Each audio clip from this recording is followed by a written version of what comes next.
Nggak ada dibilang sedikit, nggak ada.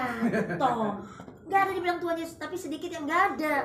Memang dia Jadi dilahirkan- Bro Tommy tadi benar. Tadi aku cuma kepencet. berdasarkan firman ya. Ada memang orang yang dilahirkan tidak menikah. Tidak menikah. Contohnya kayak Tommy nggak nih? Iya. Kamu aja kan nikah, ini orang nikah. Dia belum dapat jodoh kali, belum dapat Ya jodoh. cari yang berkumis dulu. Very. Itu mau cari yang berkumis. Pastor juga gitu, belum dapat. Belum dapat. Kalau Jodoh dapat ya itu dia lepas harus dari dicari. pastor gitu. Ada sih memang pastor yang menikah gitu ada, tapi dia lepas. Tapi dari pastornya. berdosa nggak orang kalau nggak menikah? Ya Ya nggak berdosa lah. Memang ada ditentukan di Alkitab. Iya, Ada kalau- orang memang dilahirkan tidak menikah, ada yang dilahirkan menikah. Tapi Itu firman Tuhan bilang enggak, begitu. tergantung kasusnya. Ini kan Nggak ada bicara- dibilang Bukan Tuhan. Tergantung kasus. kasus nggak ada. Enggak, kalau misalnya dia karena sakit hati Oh, dengan iya, lain- wanita-wanita lain, lain cerita. sakitnya Itu lain di cerita. sini. Makanya jangan nikah. Oh, jadi menurut Ibu bagaimana? Ada katanya orang memang dia tidak bisa menikah. Bukan tidak bisa menikah. Apa? Dia firman Tuhan bilang ada memang manusia dilahirkan tidak menikah, Ah. ada yang menikah. Jangan ditambah-tambahin loh. Bukan ada orang memang, bukan ada orang mengkhususkan diri tidak mau menikah Ada yang karena kekurangannya dia. ditentukan kalau Karena nggak ada bahasa. duit. Pertama Lain duit, cerita. mungkin juga dia punya lontong mungkin kecil gitu kan. Ya kan? Bener nggak? Iya. Mungkin lontongnya kecil, itu lontong Itu ya kan? berarti dia bukan laki-laki, setengah laki-laki. Ya Tuhan yang kasih ada lontong kecil loh. Toti Coba kali, baca. Toti. Iya, tola-tola apa namanya tuh? Mungkin karena dia kecil dia nggak pede. Bagaimana Ibu Pendeta? Nggak tahu deh. Nggak tahu.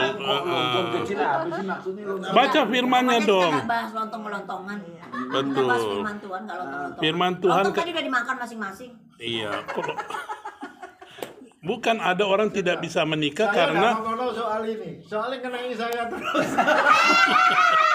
Kenapa kau gak nikah? Menikah lah kau. Menikah saya. Iya, cari yang coba buka Alkitabnya kan. Ada orang tidak. Jesse siapa? Orang kok dijuduk-judukkan di mana? Jadi juga belum nikah tuh. Kalau nyetrum kan sudah, nggak usah diajari.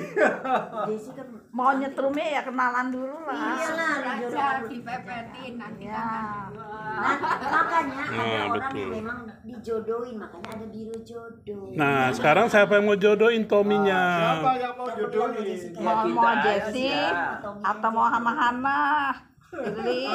Anak setengah. Hana yang mana? Hana. yang lain-lain itu. Hana lu pura-pura nggak tahu. Bukan. Bukan. Kasih soalnya aja dia. Enggak apa-apa, ini kan enggak ada masalah firman kan?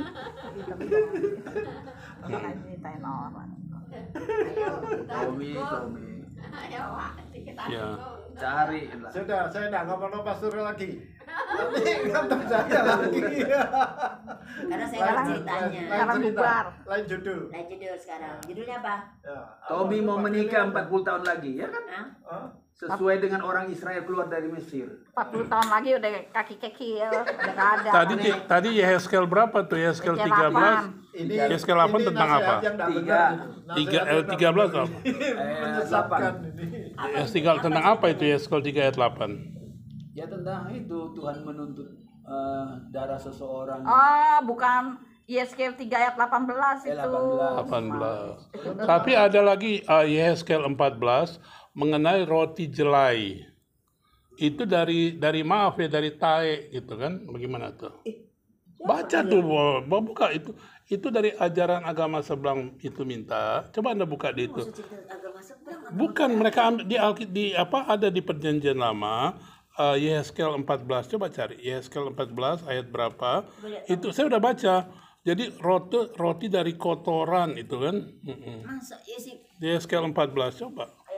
ayat berapa? Yehezkel 14 ayat sekian deh. Ayat sekian itu ayat berapa? Anda buka aja di Google, coba di Google. Yehezkel 14. Itu kebanyakan kan ada juga perumpamaan di situ. Enggak, kitab Yehezkel 14. Ada juga Itu banyak di komal-komal kok itu. Firman Tuhan kalau nggak ngerti. Baca aja semua itu. Tuh Yeskel 14. Iya. Ayat berapa? Coba baca dulu coba di Jangan situ. tahu ayatnya berapa ya berapa. Kan saya cuma kasih clue. 100 Ayat Kamu salah kalau mau cari di Google, kamu begini, Yehezkel 14 tentang roti jelai, gitu aja. Di situ ada tuh roti jelai dari kotoran. Di Google aja.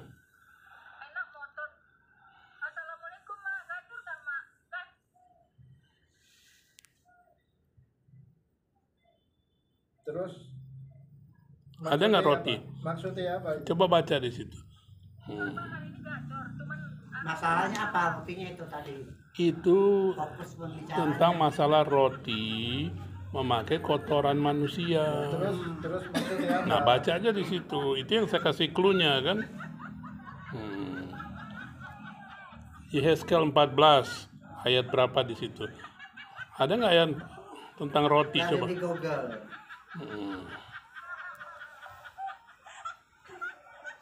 Tapi benar gini dah, itu susah cari tafsirannya.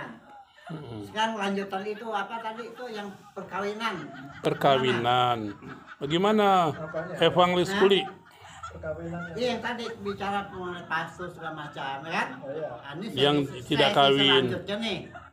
Sekarang nih dunia di mana-mana negara maju orang ogah mau nikah. Nah, itu karena kesalahan dia nggak mau Weh, nikah. bukan dari kotoran itu roti ini katanya. Apa?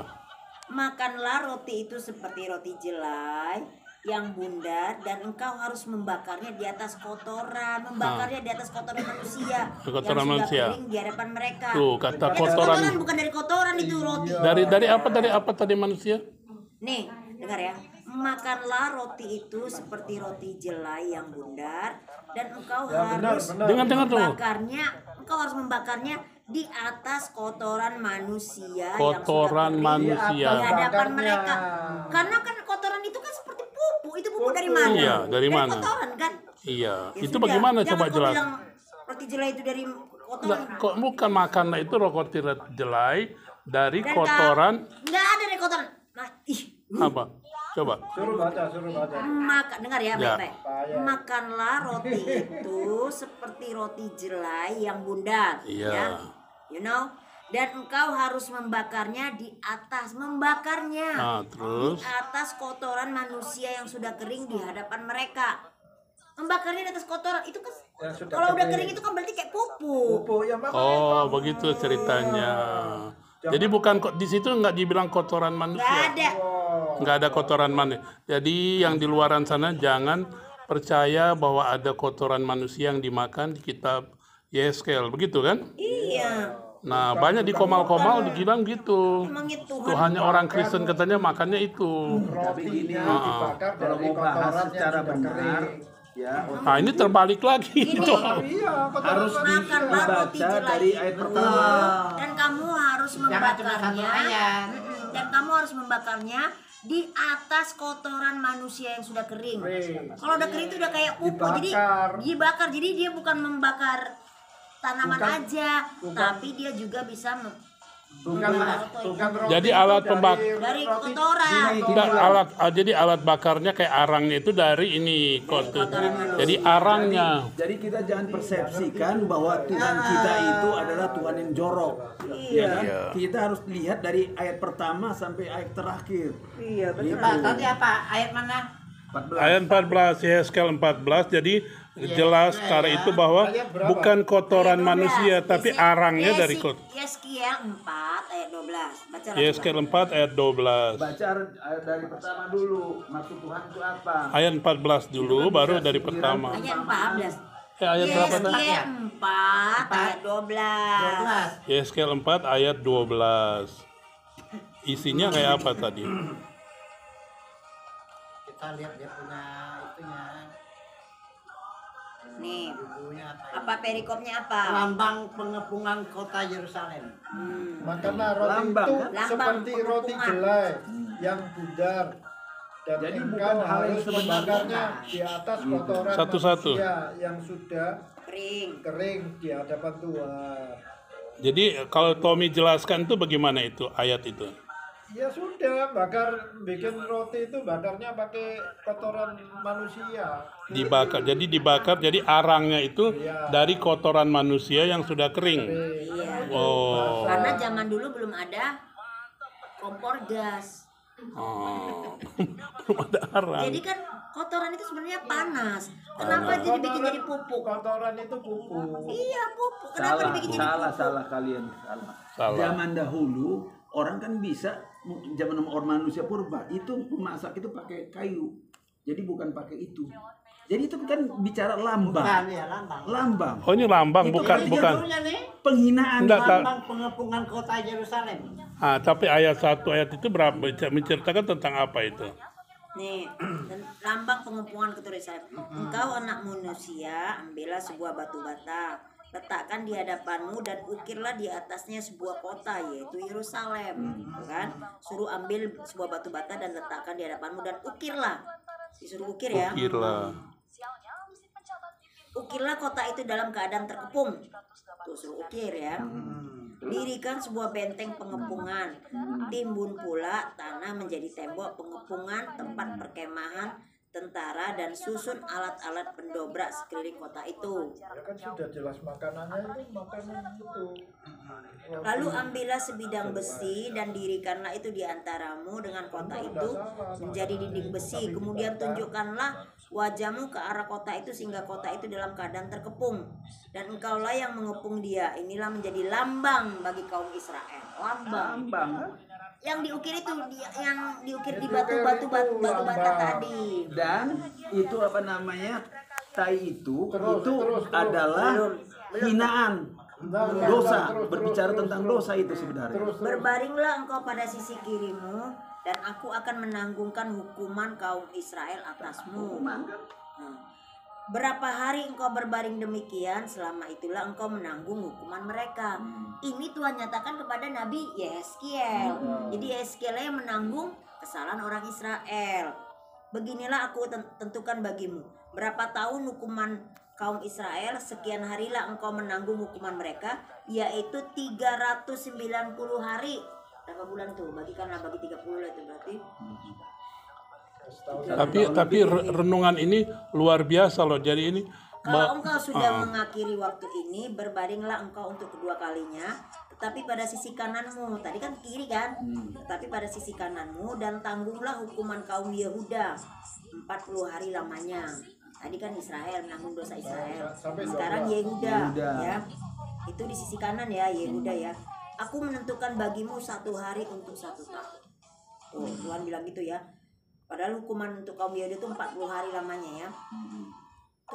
Tujukanlah wajahmu kepada pengepungan Yerusalem dan kepalkanlah tinjumu kepadanya dan membuatlah melawan kota itu. Lihat, aku akan mengikat engkau dengan tali sehingga engkau tidak dapat berbalik dari sisi yang satu ke sisi yang lain sampai engkau mengakhiri waktu pengepungan itu. Sampai dia mengakhiri pengepungan itu ya. Selanjutnya ambillah gandum, jelai, kacang merah besar, kacang merah kecil, jawan, dan sekoi, dan taruhlah dalam 1 periuk, dan masalah itu menjadi roti bagimu. Bukan perumpamaan itu. Itulah makananmu selama engkau berbaring pada sisimu, yaitu 390 hari. Itu lambang. jadi kotoran manusia ini bukan ini untuk pembakaran. Dan makananmu Kayak yang kayu harus gitu kemakan kan. akan ditentukan. Bakarin nggak pakai kayu Nih, tapi pakai Pakai kotoran manusia yang dikeringkan. Kamu Tapi pakai lambang. 13 Tahu gak arti lambang? Dan makananmu harus kau makan akan ditentukan timbangannya, yakni 20 sikal 1 hari. Makanlah itu pada waktu-waktu tertentu. 1 sikal berapa tuh? 3 Kira-kira. hari kesusahan lah itu. Hari Air kesusahan. minummu pun bagimu akan ditentukan 1/6 hin banyaknya, minumlah itu pada waktu-waktu tertentu. Nah itu karena apa dia Tuhan bilang itu? Karena untuk dia menanggung Yeskiel harus menanggung dosa Israel dengan dosa bertahan hidup kan Yehuda. makanannya itu. Makanlah Wow. roti itu. Mama. Makanlah Bukan roti itu. hinaan. Makanlah roti itu seperti roti Buaninan. jelai yang bundar, dan engkau harus membakarnya di atas kotoran manusia yang sudah kering di hadapan mereka. Selanjutnya Jadi- Tuhan berfirman, nih, Hidup selama 1 tahun.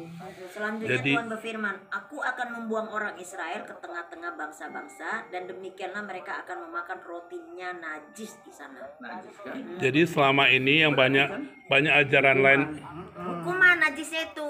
nah, yang banyak ajaran lain mengatakan bahwa orang Kristen jorok makanan kotoran itu Bukan, ternyata itu cuma diputar hukuman. balikan, Jadi ya kan?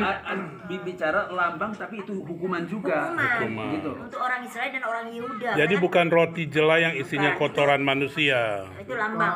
Oh, bukan. Maka ku jawab, aduh Tuhan Yahweh, sesungguhnya aku tak pernah dinajiskan, dan dari masa mudaku sampai sekarang tak pernah aku makan bangkai atau sisa mangsa binatang buas. Lagi pula tak pernah masuk ke mulutku ini daging yang sudah basi, kata si Yeskiel sama Tuhan kan.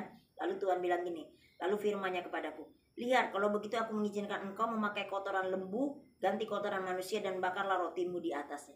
Bakarlah rotimu di atasnya, bukan berarti di kotoran. Jadi lembu. bara dari kotoran binatang itu ya. Sesudah itu ia berfirman kepadaku, kotoran manusia. hai anak manusia, sesungguhnya aku akan memusnahkan persediaan makanan di Yerusalem. Itu maksud Tuhan. Waduh, Dan evangelis mereka akan dari memakan Uli. dan mereka akan memakan roti yang tertentu